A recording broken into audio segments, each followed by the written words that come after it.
Exam CP में आपका स्वागत है। देखिए दोस्त, रेलवे सम्मान अध्ययन है, यह 5वां वीडियो। इससे पहले 4 वीडियो बनाकर डाल दिए यूट्यूब पर, नहीं देखे तो जरूर देख लीजिएगा। इसमें 1 लाइनर क्वेश्चन है, हर एक क्वेश्चन पूछा गया क्वेश्चन है। आइए दोस्त, क्वेश्चन नंबर 1 से देखिए। ये क्वेश्चन नंबर 1 में कह रहा है कि एक वायुमंडलीय दाब बराबर होता है 10⁵ न्यूटन प्रति मीटर स्क्वायर होता है। एक वायुमंडलीय दाब बराबर होता है 10⁵ न्यूटन प्रति मीटर स्क्वायर होता है। और वायु दाब मापने में पारा का स्तंभ धीरे धीरे नीचे गिरना सूचक होता है, वर्षा की संभावना होता है। वायु दाब के पारे का स्तर अचानक नीचे गिरना होता है, आंधी तूफान का होता है। धीरे धीरे नीचे गिरेगा तो वर्षा होने की संभावना है, और अचानक नीचे गिरेगा तो आंधी तूफान आने की संभावना है। बैरोमीटर में पारा का स्तंभ का धीरे धीरे चढ़ना सूचक होता है मौसम का साफ होना। धीरे धीरे ऊपर चढ़ना मौसम का साफ होगा। दाब बढ़ने पर बर्फ का गलनांक घट जाता है। दाब बढ़ने पर बर्फ का गलनांक घट जाता है। पानी से भरी गिलास में एक बर्फ का टुकड़ा तैर रहा है। टुकड़ा को पूरी पिघल जाने पर पानी का स्तर होगा अपरिवर्तित रहेगा। पानी से भरे गिलास में एक बर्फ का टुकड़ा तैर रहा है। टुकड़ा को पूरी पिघल जाने पर पानी का तल होगा अपरिवर्तित रहेगा। बर्फ के 2 टुकड़ों को आपस में दबाने पर टुकड़ा आपस में चिपक जाता है, क्योंकि दाब अधिक होने पर बर्फ का गलनांक घट जाता है। दाब अधिक होने पर बर्फ का गलनांक घट जाता है। आगे देखिए दोस्त, प्रेशर कुकर में खाना जल्दी पक जाता है क्योंकि पानी का क्वथनांक बढ़ जाता है। जिससे कि मान लीजिए खाना 100 डिग्री सेल्सियस पर चावल खदक रहा है, और एक है कि 120 डिग्री सेल्सियस पर चावल खदक रहा है, यानी कि पक रहा है। तो कौन जल्दी पकेगा? 120 डिग्री वाला पर कुकर में पानी का क्वथनांक बढ़ जाता है। आगे देखिए दोस्त, पानी से भरे किसी बर्तन को पड़ा हुआ सिक्का थोड़ा ऊपर उठा हुआ तथा पानी से भरे बर्तन में डूबी हुई छड़ी मुड़ी हुई प्रतीत होती है। किसके कारण? प्रकाश के अपवर्तन के कारण। पानी से भरे किसी बर्तन में पड़ा हुआ सिक्का थोड़ा उठा हुआ तथा पानी से भरे बर्तन में डूबी हुई छड़ी मुड़ी हुई प्रतीत होती है, प्रकाश के अपवर्तन के कारण होती है। आगे देखिए दोस्त, आगे कह रहा है कि घड़ी में भरी हुई चाबी में संचित होता है स्थितिज ऊर्जा होता है। घड़ी की भरी हुई चाबी संचित ऊर्जा होता है तो स्थितिज ऊर्जा होता है। गुरुत्वीय त्वरण जो जिसे जी से सूचित किया जाता है, उसका मान कितना होता है? 9.8 मीटर प्रति सेकेंड होता है। मात्रक को ध्यान रखिएगा, कभी कभी मीटर प्रति सेकेंड भी देता है, ध्यान रखिएगा। स्क्वायर होता है। आगे देखिए दोस्त, गुरुत्वीय त्वरण का मान होता है 9.8 मीटर प्रति सेकेंड स्क्वायर होता है। चंद्रमा पर गुरुत्वीय त्वरण का मान पृथ्वी के मान का होता है 1/6 भाग होता है। चंद्रमा पर गुरुत्वीय त्वरण का मान पृथ्वी के मान का होता है 1/6 भाग होता है। जी का मान कम होता है विषुवत रेखा पर। जी का मान कम होता है विषुवत रेखा पर। जी का मान अधिकतम होता है ध्रुव पर। जी का मान अधिकतम होता है ध्रुव पर। आगे देखिए दोस्त, पृथ्वी के केंद्र जी का मान होता है 0 होता है। पृथ्वी के केंद्र जी का मान होता है 0 होता है। गड्ढे में भरे पानी का मिट्टी का तेल छिड़कने पर मच्छर मर जाता है। पृष्ठ तनाव के कम होने के कारण मच्छर डूब जाता है, उसमें मर जाता है। गड्ढे में भरे पानी पर मिट्टी का तेल छिड़कने पर मच्छर मर जाता है पृष्ठ तनाव कम होने के कारण। कोई वस्तु द्रव में अंशतः पूर्णतः डुबाई जाती है तो उसके भरे भार में कमी प्रतीत होता है उत्कलावन बल के कारण। कोई वस्तु द्रव में अंशतः या पूर्णतः डुबाई जाती है तो भार में कमी प्रतीत होता है उत्कलावन बल के कारण भार में कमी होता है। उत्कलावन बल का सिद्धांत किसने दिया था? आर्किमिडीज ने दिया था। उत्कलावन बल का सिद्धांत किसने दिया था? आर्किमिडीज ने दिया था। किसी पदार्थ के 1 ग्राम संग्रहित का द्रव्यमान लेकर इसका ताप 1 डिग्री सेंटीग्रेड बढ़ने के लिए पदार्थ में दी गई ऊष्मा कहलाती है, विशिष्ट ऊष्मा कहलाती है। किसी पदार्थ के 1 ग्राम संग्रहित का द्रव्यमान लेकर इसका ताप 1 डिग्री सेंटीग्रेड बढ़ाने के लिए दी गई ऊष्मा कहलाता है, विशिष्ट ऊष्मा कहलाता है। पृथ्वी का पलायन वेग 11.2 किलोमीटर प्रति सेकेंड होता है। पृथ्वी का पलायन वेग 11.2 किलोमीटर प्रति सेकेंड होता है। और सूर्य का पलायन वेग 42 किलोमीटर प्रति सेकेंड होता है। सूर्य का पलायन वेग 42 किलोमीटर प्रति सेकेंड होता है। और चंद्रमा के पलायन वेग 2.3 किलोमीटर प्रति सेकेंड होता है। चंद्रमा का पलायन वेग 2.37 किलोमीटर प्रति सेकंड होता है और कहीं कहीं 2.35 भी रहता है, ध्यान रखिएगा। इसके जाके बुक में था 2.35। देखिए दोस्त, ऑप्टिकल फाइबर का आविष्कार किसने किया था? TH माइमान ने किया था। ऑप्टिकल फाइबर का आविष्कार किसने किया था? तो TH माइमान ने किया था। पनडुब्बी के अंदर से बाहर देखने के लिए प्रयोग किया जाता है, पेरिस्कोप का प्रयोग किया जाता है। पनडुब्बी के अंदर से बाहर देखने के लिए प्रयोग किया जाता है, पेरिस्कोप का प्रयोग किया जाता है। तड़ित चालक का आविष्कार किसने किया था? बेंजामिन फ्रैंकलिन ने किया था। तड़ित चालक का आविष्कार बेंजामिन फ्रैंकलिन ने किया। तड़ित चालक बना होता है तांबा का बना होता है। तड़ित चालक बना होता है तांबा का बना होता है। प्राथमिक सेल, शुष्क सेल और शुष्क सेल में संग्रहित ऊर्जा होता है रासायनिक ऊर्जा। तो शुष्क सेल में संग्रहित ऊर्जा होता है रासायनिक ऊर्जा होता है। शुष्क सेल का कैथोड बना होता है जस्ता का बना होता है। शुष्क सेल का कैथोड बना होता है जस्ता का बना होता है। शुष्क सेल का कैथोड बना होता है जस्ता का बना होता है। रेलवे सामान्य अध्ययन। देखिए दोस्त, क्वेश्चन नंबर आगे में, शुष्क सेल का एनोड बना होता है कार्बन का बना होता है। शुष्क सेल का एनोड बना होता है कार्बन का बना होता है। संचय बैटरी में प्रयुक्त धातु होता है सीसा होता है। संचय बैटरी में प्रयुक्त धातु होता है सीसा होता है। गलेना अयस्क है सीसा का, गलेना अयस्क है सीसा का। लेड सीसा संचय बैटरी में प्रयुक्त अम्ल है सल्फ्यूरिक अम्ल। लेड सीसा संचय बैटरी में प्रयुक्त अम्ल है सल्फ्यूरिक अम्ल है। एक कार बैटरी में प्रयुक्त विद्युत अपघट्य है सल्फ्यूरिक अम्ल है। एक कार बैटरी के विद्युत अपघट्य है तो सल्फ्यूरिक अम्ल है। आगे देखिए दोस्त,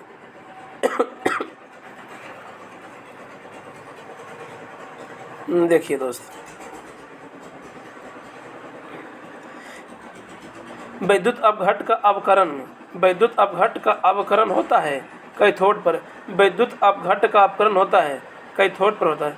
प्राकृतिक चुंबक होता है लोहा का ऑक्साइड। प्राकृतिक चुंबक होता है लोहा का ऑक्साइड होता है। स्वतंत्र रूप से लटकाया गया चुंबक इंगित करता है उत्तर दक्षिण दिशाओं में इंगित करता है। स्वतंत्रता पूर्वक से लटकाया गया चुंबक इंगित करता है उत्तर दक्षिण दिशाओं में इंगित करता है। अस्थायी चुंबक बना होता है नर्म लोहा के। अस्थायी चुंबक नर्म लोहा के और अस्थायी चुंबक इस्पात का बना होता है, ध्यान रखिएगा। अस्थायी चुंबक नर्म लोहा के और अस्थायी चुंबक इस्पात का बना होता है। चुंबक के समान ध्रुवों में होता है विकर्षण। तो चुंबक के समान ध्रुवों में विकर्षण होता है और असमान ध्रुवों में आकर्षण होता है। समान ध्रुवों में विकर्षण होता है और असमान ध्रुवों में आकर्षण होता है। चुंबकत्व खत्म होता है पीटने या गर्म करने पर। चुंबकत्व खत्म होता है पीटने या गर्म करने पर। चुंबकीय सुई संकेत करती है तो उत्तर की ओर करती है। चुंबकीय सुई संकेत करती है उत्तर की तरफ करती है। चुंबकीय क्षेत्र का CGS मात्रक होता है गॉस होता है। चुंबकीय क्षेत्र का CGS मात्रक होता है गॉस होता है। चुंबकीय क्षेत्र की तीव्रता का SI मात्रक होता है टेस्ला, एक टेस्ला भी होता है। न्यूटन प्रति एम्पियर मीटर भी होता है। वेबर प्रति मीटर स्क्वायर भी होता है। तीन होता है, ध्यान रखिएगा। टेस्ला या न्यूटन प्रति एम्पियर मीटर होता है या वेबर प्रति मीटर स्क्वायर होता है। और ध्रुवों पर नमन कोण होता है तो 90 डिग्री होता है। ध्रुवों पर नमन कोण होता है तो 90 डिग्री होता है। चुंबकीय सुई का अक्ष भौगोलिक अक्ष के साथ कोण बनाता है 18 डिग्री का बनाता है। चुंबकीय सुई का अक्ष भौगोलिक अक्ष के साथ कोण बनाता है तो 18 डिग्री का बनाता है।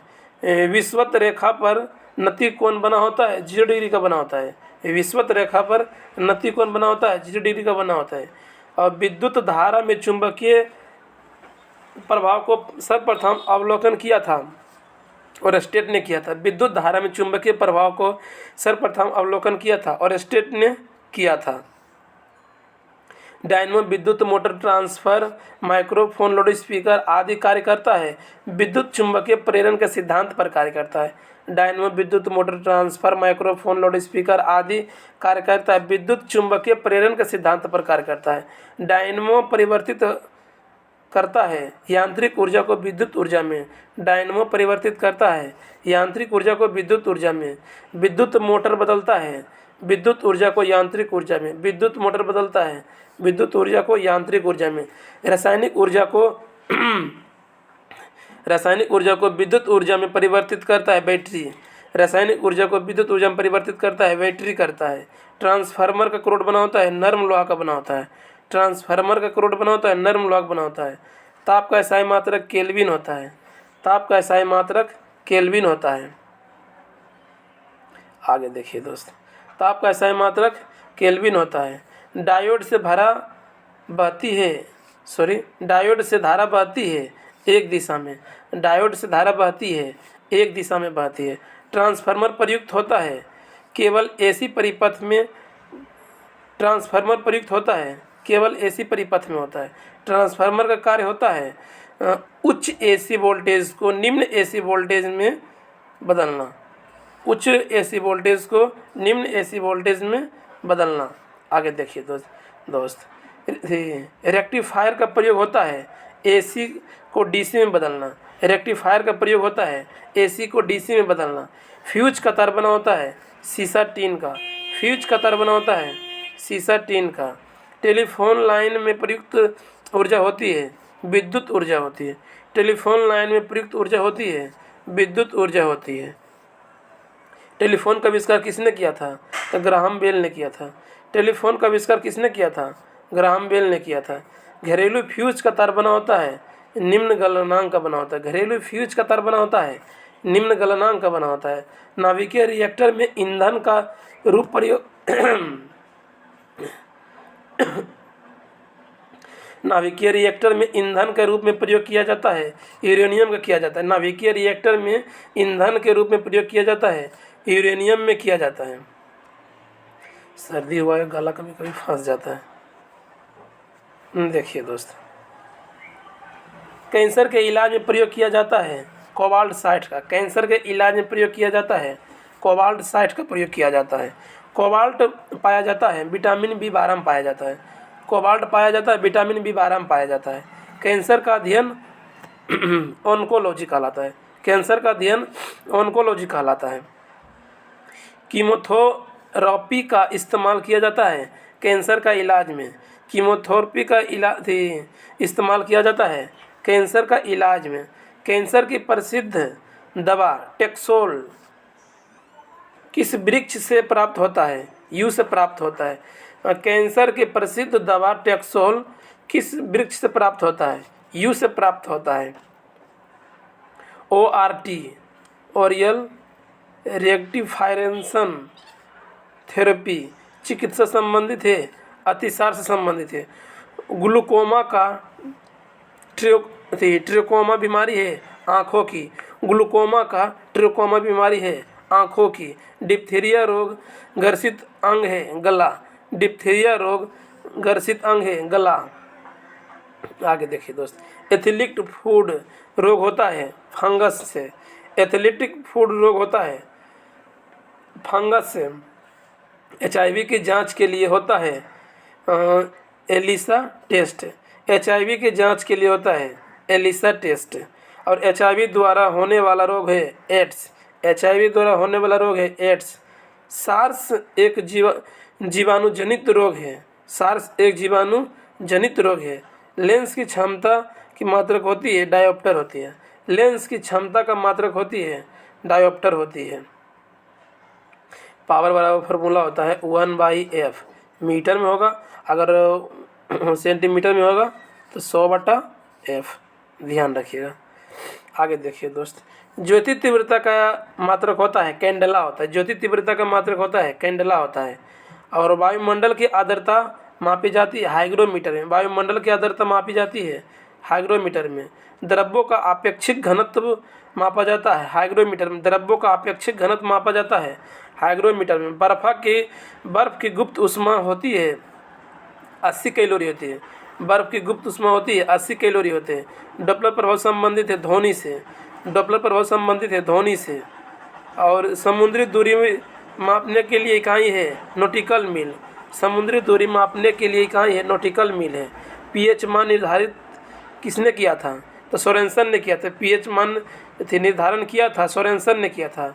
उदासीन का पीएच मान 7 होता है और 7 से कम होगा तो अम्लीय, 7 से अधिक होगा तो क्षारीय। और शुद्ध जल का पीएच मान 7 होता है। और अम्ल का स्वाद कैसा होता है? खट्टा होता है। अम्ल का स्वाद कैसा होता है? खट्टा होता है। क्षार का स्वाद कैसा होता है? कड़वा या तीखा होता है। क्षार का स्वाद कैसा होता है? कड़वा या तीखा होता है। आगे देखिए दोस्त, जल में घुलनशील भस्म कहलाता है, क्षार कहलाता है। जल में घुलनशील भस्म कहलाता है, क्षार कहलाता है। तो लाल लिटमस पत्र को नीला कर देता है वो क्या कहलाता है? क्षार कहलाता है। लाल लिटमस पत्र को नीला कर देता है वह क्षार कहलाता है, और नीला लिटमस पत्र को लाल कर देता है वह अम्ल कहलाता है। देखिए दोस्त, अनील, ओ से अम्ल, नी से नीला, लो से लाल। नीला को जो लाल कर देता है वह क्या कहलाता है? अम्ल कहलाता है। याद रखिएगा, अनील। और लाल लिटमस पत्र को नीला कर देता है वह क्षार कहलाता है। इसी का उल्टा। और अम्ल में कौन सा तत्व में परमाणु अनिवार्य रूप से रहता है? हाइड्रोजन। अम्ल में कौन सा तत्व परमाणु अनिवार्य रूप से रहता है? तो हाइड्रोजन। प्रयोगशाला में प्रयोग में लाया जाने वाला लिटमस पत्र किया जाता है, लाइकेन से प्राप्त किया जाता है। प्रयोगशाला में प्रयोग किए जाने वाला लिटमस पत्र प्राप्त किया जाता है तो लाइकेन से प्राप्त किया जाता है। निलंबित में प्रक्षेपित कणों का आकार होता है 10⁵ सेंटीमीटर होता है। निलंबित में प्रक्षेपित कणों का आकार होता है 10⁵ सेंटीमीटर होता है। कोलाइड में प्रक्षेपित कण का आकार होता है 10⁻⁵ से 10⁻⁷ सेंटीमीटर तक होता है। कोलाइड में प्रक्षेपित कणों का आकार होता है 10⁻⁵ से 10⁻⁷ सेंटीमीटर तक होता है। कार्बन के 2 अप्रूप होता है, हीरा और ग्रेफाइट। एगो और दिया रहता है फ्लोरीन, कहीं कहीं 3 को भी दिया रहता है। आगे देखिए दोस्त, पेंसिलिन का शीशा बनाता है तो ग्रेफाइट का बनाता है। पेंसिलिन का शीशा बनाता है, ग्रेफाइट का बनाता है। किसी ठोस पदार्थ का बिना द्रव में बदलने सीधे वाष्प में परिवर्तन करना कहलाता है, ऊर्ध्वपातन कहलाता है। किसी ठोस पदार्थ को बिना द्रव में बदलने सीधा वाष्प में परिवर्तन कहलाता है, ऊर्ध्वपातन कहलाता है। कपूर को शुद्ध किया जाता है, ऊर्ध्वपातन के द्वारा किया जाता है। कपूर को शुद्ध किया जाता है, ऊर्ध्वपातन के द्वारा शुरू किया जाता है। भूपर्पट्टी में सर्वाधिक मात्रा में पाए जाने वाला तत्व है ऑक्सीजन। भूपर्पट्टी में सर्वाधिक मात्रा में पाए जाने वाला तत्व है ऑक्सीजन है। पृथ्वी पर पाए जाने वाला यूरेनियम है। पृथ्वी पर पाए जाने वाला यूरेनियम है U-238 है। पृथ्वी पर पाए जाने वाला यूरेनियम है U-238 है। लोहा का निष्कर्षण होता है हेमेटाइट से। लोहा का निष्कर्षण होता है हेमेटाइट से। एल्यूमिनियम का निष्कर्षण होता है बॉक्साइट से। एल्यूमिनियम का निष्कर्षण होता है बॉक्साइट से। तांबा का निष्कर्षण होता है कॉपर पाइराइट से। तांबा का निष्कर्षण होता है कॉपर पाइराइट से। और तरंगदैर्घ्य का एसआई मात्रक होता है मीटर या एंगस्ट्रम। तरंगदैर्घ्य का एसआई मात्रक होता है मीटर या एंगस्ट्रम। अगर वीडियो में कोई भी त्रुटि हो तो कमेंट बॉक्स में ज़रूर बताएं ताकि आने वाले वीडियो में इसे सुधार करें।